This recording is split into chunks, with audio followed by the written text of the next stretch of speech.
มาเอากระทงใหญ่กระทงให้ร้ายเลยสบายดีเด้อ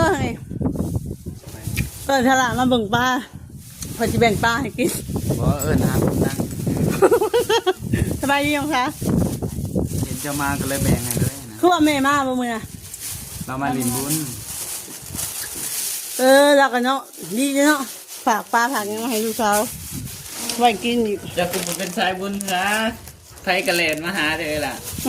จ่อคอยใช้ค่ะถ่ายอยู่ปลาแห้งเอาไว้คนกินปิ้งกินแล้วขอบใจอะไรไม่ร้ายจ้าปลาแห้งโอ้กระไรโตเติมแล้วนี่กันร้ายโตเต้ถ่ายแบบไปออกนอกเลยนะโอ้ยงั้นฉันมาเอาอย่างงี้ให้มันได้ก็เถอะทงเจ้าจะเรียกว่าเจ้ากับเอื้อยเป็นคนพาไป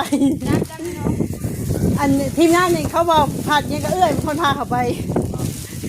เขาดูว่าเขาดังเลยนะแต่บอกว่าเจ้าอยู่ดีเป็นแบบเจ้าดังสูงเลยไม่ได้หรอกเอาให้อีเมลมีแต่คนมาหาไอ้ล่ะมาหาข้อความเสร็จเลยล่ะมันมียังไงจ้ะไอ้ทงเอาใส่กระปลาแห้งเนาะนะใส่เมลจังมะเขือนะเจ้าก็เสียหายใช่ป่ะเพื่อนจะมันบริมีมเขือเดียวเข้าโลกถิ่นไปเลยแล้วแต่สักกินยังน้องลินกินยังมะขามดองดองเองป่ะเมษาดองมาเลยน้ำลายแตกเชื่อว่าอยู่แต่ว่าเขายังไม่ได้กินข้าวเอาอยากพอดีทงอยู่นะมันแค่ไปเด็กป้าเปียกนี่คุณละทองคุณละทองตูนเรื่องอะไรเขากับเป็นยังกระเบนนี่มันมาเต็มเลยคือเรื่องแค่ใส่ตัวนี้เนาะปลาแห้งทงออกกำลังกายเดียวที่ว่าพยายามแบบเจ้าเรื่องพวกอะไรจ้ะฮะคือเขาแบบเลือดจ้างค่ะนั่นแหละ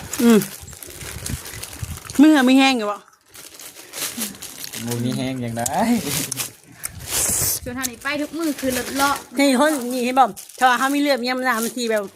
มันมีออกแดงน้ำอันนี้เรื่องแค่เขาออกให้งานดูส่วนน้องลินนะหายผึ่งอยู่ที่กัน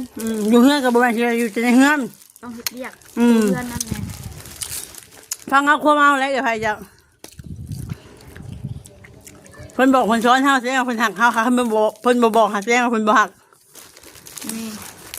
ปลากระเบนไอ้ทงมี2 ถุงเดี๋ยวมีถุงเดียวแล้วสอนมาแล้วเราจะยัดจะแบ่งไปให้แม่ขาวเพราะว่า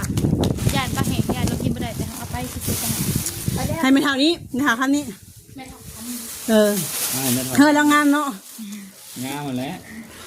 นี่อยากคัน